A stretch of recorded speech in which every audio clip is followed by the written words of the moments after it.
Assalamualaikum warahmatullahi wabarakatuh. Salam sehat, salam sejahtera untuk kita semua. Teman-teman, di video kali ini saya akan membahas tentang apa itu persyaratan untuk preliminary training. Jadi apa saja sih persyaratan atau berkas yang disiapkan untuk mengikuti preliminary training? Nah, sebelum saya melanjutkan video ini, mohon kiranya teman-teman bantu subscribe channel YouTube saya agar bisa melewati 1000 subscriber pertama. Jadi, kalau dianalisis setiap video yang saya upload itu yang nonton banyak teman-teman, ribuan, tapi jumlah subscriber yang masuk itu sedikit ya. Jadi hanya beberapa orang saja yang sudah subscribe. Sekali lagi saya mohon bantuan, dukungan untuk bantu subscribe channel YouTube saya. Dan saya pun akan mendoakan bagi yang telah subscribe YouTube saya doakan untuk sesegera mungkin untuk bisa dapat SLC dan dimudahkan untuk proses bekerja di Korea Selatan. Baik teman-teman, saya lanjutkan videonya. Jadi dokumen ini wajib sifatnya. Kalau tidak bawa berarti tidak diperkenankan ikut. Nah, kemudian yang berhak mengikuti prelim yaitu teman-teman yang sudah mendapat SLC atau kontrak kerja dari Korea Selatan. Kalau tidak dapat SLC ya belum bisa ikut. Nah, kemudian dokumen yang harus dipersiapkan yang pertama itu dalam bentuk scan ya, teman-teman. Yang A yaitu foto. Nah, fotonya harus sama pada saat pemberkasan atau verifikasi. Nah, fotonya juga harus menggunakan foto studio agar hasilnya bagus. Nah, ada kejadian kemarin pada saat verifikasi yang menggunakan foto hasil jepretan HP. Nah, itu tidak boleh teman-teman. Nanti harus mengirimkan foto ulang yang bagus, yang hasil foto studio. Kemudian yang B yaitu kartu keluarga. Nah, ini silahkan teman-teman di scan kakaknya. Kemudian yang C yaitu ijazah terakhir. Nah, ini pada saat pendaftaran ujian IPS topik dan verifikasi itu pakai ijazah apa ya? SMP, SMA, D3, S1, S2. Nah, silahkan itu juga di scan. Nah, kemudian yang D yaitu KTP. Nah, KTP silahkan teman-teman sudah punya KTP-nya di scan ya. Dan paspor juga teman-teman ya. Kalau yang sudah punya paspor, selain KTP, paspornya juga di scan. Nah, kemudian yang E yaitu sertifikat hasil psikotes. Jadi sebelum mengikuti prelim, nah kita itu ada tes psikologi. Nah, hasil dari tes psikologi nanti dapat sertifikat. Sertifikatnya dibawa, baik itu yang scan maupun yang aslinya nanti. Kemudian yang F yaitu sertifikat vaksin. Nah, ini sertifikatnya vaksin ke-1, kedua, dan ketiga. Bagaimana kalau yang baru vaksin kedua? Nah, kalau kurang dari 180 hari tidak masalah ya. Tapi kalau sudah lebih dari 180 hari, maka wajib menyertakan sertifikat vaksin yang ketiga. Kemudian yang G yaitu halaman depan buku tabungan pribadi. Ini milik sendiri. Nah, di sini saya menyarankan agar teman-teman mempunyai tabungan BNI, teman-teman. BNI Taplus. Karena untuk apa? Ini juga nanti berlaku untuk pengurusan visa dan admin KVAC. Nanti akan didebit otomatis ya oleh pihak admin BNI. Nah, kemudian yang H yaitu sertifikat ujian IPS topik. Nah, sekarang sertifikatnya sudah digital ya.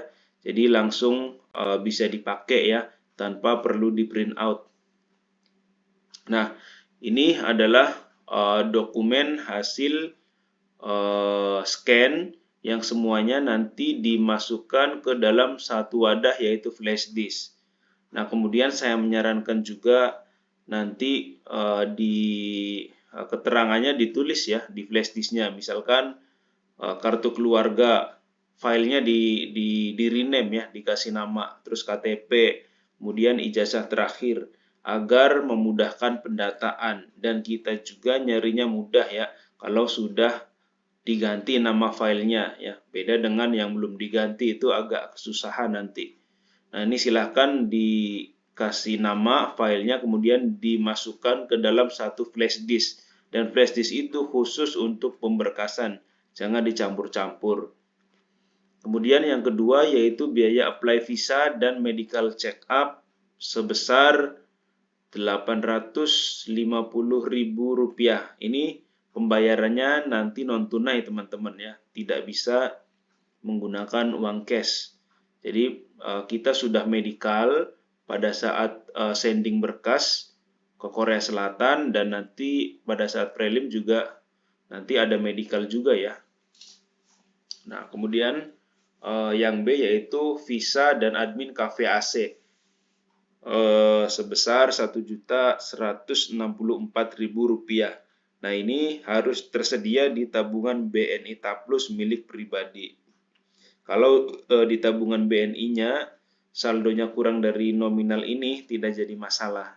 Tapi ketika sudah ada panggilan prelim, ini tidak boleh kurang dari Rp1.164.000. Karena apa? Nanti akan terdebit otomatis. Usahakan lebih dari ini ketika sudah ada panggilan preliminary training. Kemudian yang ketiga yaitu menyiapkan paspor asli, masa berlakunya minimal 1 tahun. Ya, silakan yang paspornya sudah mati atau kurang dari 1 tahun, ya harus disiapkan ya paspornya. Kemudian yang nomor 4 yaitu membuat SKCK Polda setempat, masa berlaku minimal 3 bulan dan harus mencantumkan nomor paspor. Nah, karena ini untuk bekerja di luar negeri, tidak boleh di Polres ya, bikin SKCK-nya. Harus di Polda. Kemudian juga harus dicantumkan juga nomor paspornya, karena ini untuk bekerja di luar negeri. Berbeda ketika digunakan untuk di dalam negeri ya, tidak ada paspor, tidak ada nomornya pun tidak masalah. Nah, kemudian nomor 5 yaitu 1 lembar fotokopi yang dilegalisir. Ini KK dan ijazah. Silakan ijazahnya difotokopi kemudian nanti dilegalisir ya. Kemudian untuk KK perlu dilegalisir, tapi yang sudah barcode itu tidak perlu. Jadi yang belum barcode silahkan untuk dilegalisir terlebih dahulu KK-nya.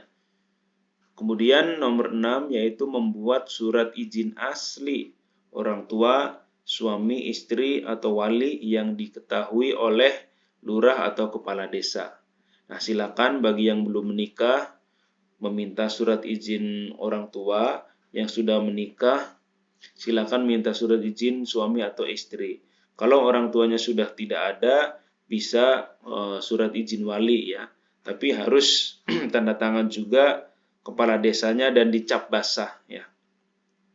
Kemudian yang nomor 7 yaitu 1 lembar materai 10.000. Nah, ini untuk apa materainya?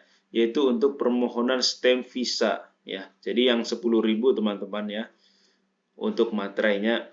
Kemudian yang 8 yaitu 6 lembar foto terbaru. Usahakan 6 bulan terakhir ya, yang ukurannya 3,5 cm kali 4,5 cm. Dan backgroundnya warna putih teman-teman. Tidak boleh pakai kaos, harus pakai yang berkerah. Syukur-syukur teman-teman fotonya memakai dasi, memakai jas, itu terlihat lebih rapih. Dan jangan lupa backgroundnya itu yang warnanya putih. Nah, kemudian yang terakhir adalah wajib mengunduh dan mencetak formulir sebagai berikut. Ada 4 ya yang harus teman-teman cetak. Yang pertama, formulir pengajuan visa. Ini dicetak ukurannya A4 di kertas yang kuning. Ini jangan dulu diisi teman-teman ya, biarkan saja kosong untuk dokumennya. Kemudian formulir E9 yang B. Ini dicetak juga ukuran A4, tapi ini warnanya putih. Ini juga tidak boleh diisi. Nanti diisinya pada saat kita preliminary training. Kemudian yang C yaitu surat kuasa blokir dan debit dana visa. Ini juga sama dicetak ukuran A4 warna putih. Nah, ini wajib diisi dan ditanda tangan di atas materai 10.000. Nah, kalau ini diisi di rumah tidak masalah ya. Yang penting tanda tangannya di atas materai. Kemudian yang D yaitu perjanjian penempatan. Ini dicetak juga ukuran A4 warna putih depan belakang 2 rangkap. Dan tanda tangan juga di atas materai 10.000. Nah, itu kiranya persyaratan untuk preliminary training. Nanti barangkali teman-teman butuh, silahkan saya cantumkan di link deskripsi ya. Untuk formulir yang 4 ini, ada formulir pengajuan visa, formulir E9, kemudian surat kuasa blokir, kemudian perjanjian penempatan, saya cantumkan di link deskripsi di bawah YouTube saya. Silahkan nanti di-download, kemudian silahkan untuk dicetak ya. Kemudian silahkan diisi di rumah, dan untuk pengajuan visa dan E9 biarkan saja kosong. Nah, itu saja kiranya video dari saya, semoga bermanfaat. Sekali lagi yang menonton video ini saya meminta dukungan, meminta support untuk subscribe agar YouTube saya bisa mencapai 1000 subscriber pertama. Dan saya selalu doakan kepada teman-teman yang punya niatan, punya keinginan untuk bekerja. Saya selalu doakan supaya dipermudah prosesnya, perjalanannya. Kemudian juga yang lagi menunggu SLC yang belum lulus, saya doakan semoga cepat dapat SLC ya. Semoga nanti kolomnya terus berubah ya sampai proses prelim.